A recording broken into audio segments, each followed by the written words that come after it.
बनती है स्वाति सिंह की सरोजनी नगर के विधायक होने के नाते कि मैं उनका काम करूं, और भविष्य में भी भारतीय जनता पार्टी के कार्यकर्ता के नाते ये मेरी जिम्मेदारी आजीवन बनी रहेगी कि मैं मेरे पास जो भी आएगा उनका मैं काम करूं और मैं भविष्य में भी करती रहूं। तो क्या अभी हम माने कि आप डोर टू डोर कैंपेन करेंगी, नाराजगी कोई नहीं है? कोई नहीं। अच्छा आप एक चीज ये बताइए, मेरे चेहरे से नाराजगी लग रही है आपको? सपा में जाने की कुछ खबरें आ रही हैं। हाँ, मैंने भी कल देखा टीवी में। मैंने बताया आप लोगों को शुरुआत में ही कि जब मैं 17 साल की थी, क्लास 12th में, तब मैंने विद्यार्थी परिषद ज्वाइन किया था। मेरी आत्मा है भारतीय जनता पार्टी, मेरे एक एक रोए में भारतीय जनता पार्टी लिखा हुआ है। मैं यहीं रहूंगी, यहीं मरूंगी, कहीं नहीं जाऊंगी। संदेश कैसे देंगी पब्लिक के बीच जाकर? अब आपकी एक चुनौती है, अभी चुनाव प्रचार डोर टू डोर जाके कर रहे हैं, रैलियां तो हो नहीं रही हैं, पार्टी के लिए कैसे देंगी? संदेश देने के लिए भारतीय जनता पार्टी का कार्यकर्ता होना जरूरी है, कोई पदाधिकारी होना आवश्यक नहीं। प्रत्याशी दिए गए हैं, उन्होंने आपसे संपर्क किया या उनसे आपकी कोई बात हुई, कैसे कैंपेनिंग करनी? अभी नए प्रत्याशी तो कल ही आए हैं भाई, क्यों नहीं? देखिए हम सब पार्टी के कार्यकर्ता बलिया से ही हैं, आप भी बलिया से, तो हम सब हम भारतीय हैं।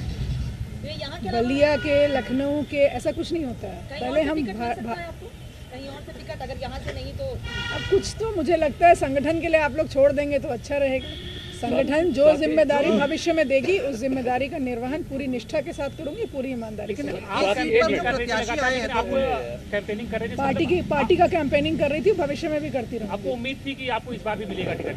मैंने कहा पार्टी का कैंपेनिंग कर रही थी, भविष्य में भी करती रहूंगी। जब मुझसे ये पूछा जाता था कि यहाँ पर प्रत्याशी कौन रहेगा, तो मैं कहती थी कमल का फूल रहेगा। कमल का फूल है प्रत्याशी, कमल का फूल है और कमल का फूल ही जीत कर आएगा। स्वाति जी, इतना एक्टिव रही हैं आप और आपने तमाम काम भी किए, तो मंत्रियों के टिकट भी कम कटे हैं, ऐसे में आपका टिकट कट जाना इतना एक्टिव होने के बावजूद, आपको क्या लगता है वजह इसकी क्या है? देखिए मैंने कहा ना कि हमारा शीर्ष नेतृत्व जो है और माननीय प्रधानमंत्री जी, माननीय गृह मंत्री जी कुछ ना कुछ अच्छा देखे होंगे तभी ये निर्णय लिए। आपके लिए? बिल्कुल, सबके लिए। कोई आपको इस चीज़ का कोई दुख नहीं है कि आपका टिकट? मेरे चेहरे से लग रहा है? नहीं, आप बता दीजिए, चेहरे से तो नहीं लग रहा है। तो चाहते क्या ना चेहरे से? चेहरे पर कहाँ आप लोग आने देते हैं? देखिए मैं आपको एक चीज़ बताऊं, मैं नेता होने के साथ साथ एक महिला हूं, और मैं आज भी मानती हूं कि मैं एक आम नारी हूं, आम महिला हूं। एक मैं भारतीय जनता पार्टी की कार्यकर्ता हूं, और भारतीय जनता पार्टी का कोई भी कार्यकर्ता, जिसमें माननीय प्रधानमंत्री जी भी हैं, नेता की दृष्टि से हम काम नहीं करते हैं। हम जनता की वजह से सत्ता में हैं और जनता के लिए काम कर रहे हैं, आजीवन काम करते रहे। दया शंकर जी को टिकट नहीं मिला, इसका दुख है कि नहीं? मतलब किसी को नहीं मिला? नहीं बोल लीजिए, चेहरे पर तो दुख नहीं नजर आ रहा। मतलब आप चाहते हैं हम दुखी रहे? नहीं, आप बता दीजिए। मुझे लग रहा है दया शंकर जी को नहीं मिला। मुझे लगता है दया शंकर जी के विषय में आप उनसे पूछेंगे तो ज्यादा अच्छा रहेगा। लखनऊ में जिसके पास गॉड फादर था उसने अपनी सीट बदलवा ली, आपके पास कोई गॉड फादर नहीं था, इसका नुकसान हुआ है क्या? हम सबके, देखिए गॉड फादर और जो भी बोले हैं, मैं मेरे जो इंस्पिरेशन है माननीय प्रधानमंत्री जी हैं, और मैंने हर मंच पे बोला है और आज मैं फिर आप सबके चैनल के माध्यम से बोलती हूँ कि मुझे गर्व है कि मैं आज उस देश में हूँ जिस देश के प्रधानमंत्री माननीय मोदी जी हैं, जिन्होंने बेटी बचाओ बेटी पढ़ाओ जैसे अभियान को चलाया।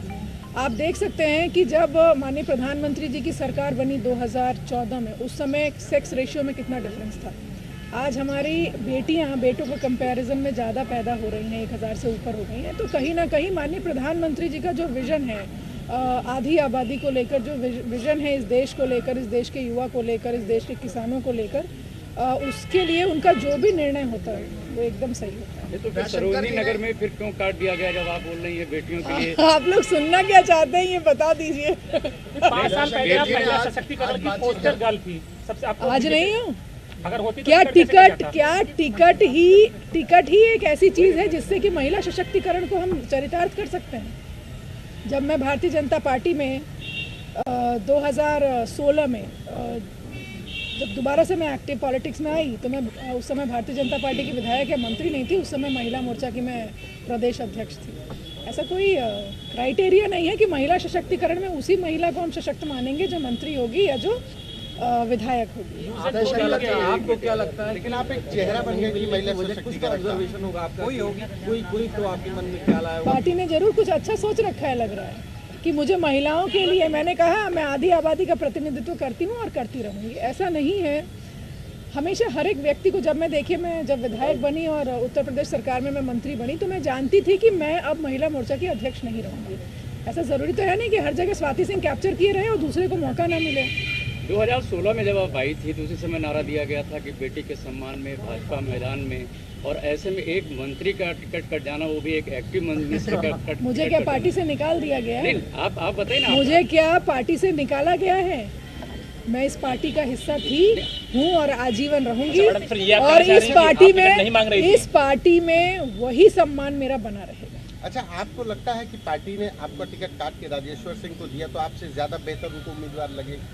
पार्टी के निर्णय पे मुझे लगता है किसी भी कार्यकर्ता को सवाल नहीं खड़े करने चाहिए। जो निर्णय, जब मैं सरोजनी नगर में मुझे टिकट मिला था तब भी तो किसी का काट के मिला था, तो ये कोई प्रश्न नहीं। अगर आपको टिकट मिलता तो आपके लिए कैंपेन वहाँ से करते।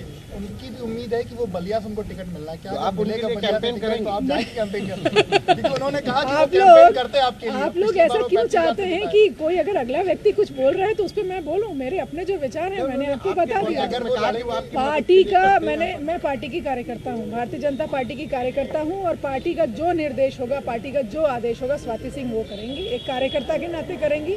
आधी आबादी का एक प्रतिनिधित्व चूंकि मैं कर रही हूँ तो उस नाते में। स्वाति जी, जो मेहनत 2016 में अपने लिए की थी 17 में आने के लिए, क्या उतनी मेहनत अब सरोजनी नगर में करेंगे अगले प्रत्याशी के लिए? मैंने 2016 में भी, हम सब पार्टी के कार्यकर्ताओं ने मेहनत किया था। 2017 में भी किए, 18 में भी किए, 19 में भी किए, 20, 21, 22 और निरंतर करते रहेंगे जब तक इस देश में हर एक व्यक्ति सशक्त न हो जाए। आप 5 साल मिनिस्टर रहे, आप अपने काम से सेटिस्फाइड? बिल्कुल सेटिस्फाइड है। मंत्रालय और विधायक बिल्कुल सेटिस्फाइड। आप मेरा मंत्रालय का भी मूल्यांकन कर सकते हैं, आप मेरे क्षेत्र का भी मूल्यांकन कर सकते हैं। मैं आत्मसंतुष्टि है, और सबसे बड़ी बात आत्मसंतुष्टि इसलिए भी है कि जब लोग मतलब इतना प्यार करते हैं तो मुझे लगता है कि कहीं ना कहीं ये बहुत बड़ी उपलब्धि है मेरे लिए। एक भारतीय जनता पार्टी के कार्यकर्ता होने के नाते ये बहुत बड़ी उपलब्धि है, और कहीं ना कहीं इसमें माननीय प्रधानमंत्री जी, हमारे शीर्ष नेतृत्व माननीय गृह मंत्री जी का बहुत, जो उनकी छवि है, कहीं ना कहीं उनकी छवि की वजह से आज मुझे मेरे क्षेत्र के लोग इतना प्यार करते हैं। बहुत कम हम विधायकों को देखते हैं कि इतना ज़्यादा क्षेत्र में जाते हैं जितना हमने आपको देखा, खासकर लोकल उसमें। लेकिन बावजूद इसके जब आपका टिकट कटे तो हम लोग तो शौक थे, मतलब हमें लोगों को उम्मीद नहीं थी। तो ऑब्वियसली बीइंग अ विधायक, आप बीइंग मतलब वहाँ का प्रतिनिधित्व करते थे, तो कुछ तो आपको भी लगा होगा कि भाई रहता तो अच्छा। नहीं, मुझे नहीं लगा। इसलिए नहीं लगा क्योंकि मुझे 2017 में नहीं पता था कि मुझे सरोजनी नगर विधानसभा से टिकट मिल जाएगा और मैं जीत जाऊंगी और मैं मंत्री हो जाऊंगी। क्योंकि पार्टी का निर्णय जो होता है वो एज अ होल होता है। हमारे यहाँ कोई एक व्यक्ति विशेष नहीं निर्णय लेता है, पूरी एक टीम होती है, पूरा एक ग्रुप है जो निर्णय लेता है, और उस निर्णय में इस देश का, प्रदेश का, पार्टी का कहीं ना कहीं हित निहित है। अब जो कैंडिडेट आए आप दयाशंकर जी भी उनकी सीट से क्लेम कर रहे थे। दयाशंकर जी आप सुनना क्या चाहते हैं भाई?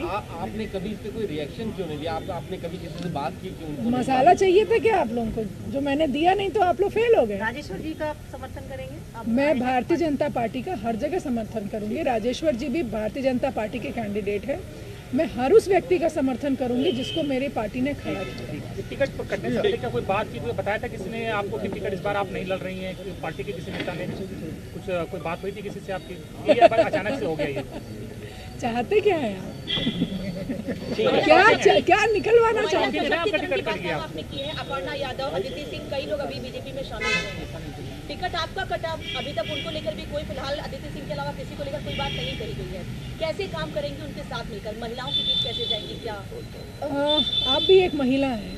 हम महिलाओं के लिए कहा जाता है कि महिला ही महिला की दुश्मन होती है। आप ऐसा मानती हैं? बताइए, मानती हैं? जब नहीं मानती हैं तो साथ में काम करने में, और ऐसा नहीं है कि सिर्फ अदिति और अपर्णा ही, पूरे भारतीय जनता पार्टी में बहुत महिलाएं हैं, हम सबके साथ काम करते हैं और बहुत अच्छी बात है।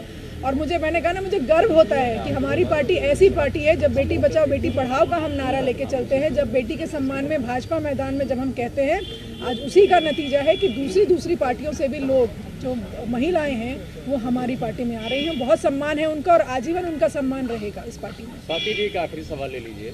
आप बोली एज ए विधायक आपने बहुत अच्छा काम किया, मूल्यांकन उसका अच्छा होना चाहिए। अच्छा होना चाहिए नहीं, हमने कहा आप कर लीजिए मूल्यांकन। नहीं, मंत्री के तौर पर आपने अच्छा काम किया, कार्यकर्ता के तौर पर अच्छा काम किया, तो फिर ये मतलब क्यों आपका टिकट क्यों कटा? आप वजह बता दीजिए, एक वजह बता दीजिए। आपको क्या लगता है? आपका अपना असेसमेंट क्या है? चूक हो गई जिसकी वजह से पार्टी ने आपका टिकट बिल्कुल नहीं, अभी रात में डिसीजन आया। मैं सुबह ऐसा तो है नहीं कि रात भर में सोच करके और एकदम, अगर मैं देखिए दुखी होती तो कहीं ना कहीं मेरे चेहरे पर वो चीज़ें, उसका इम्प्रेशन आता।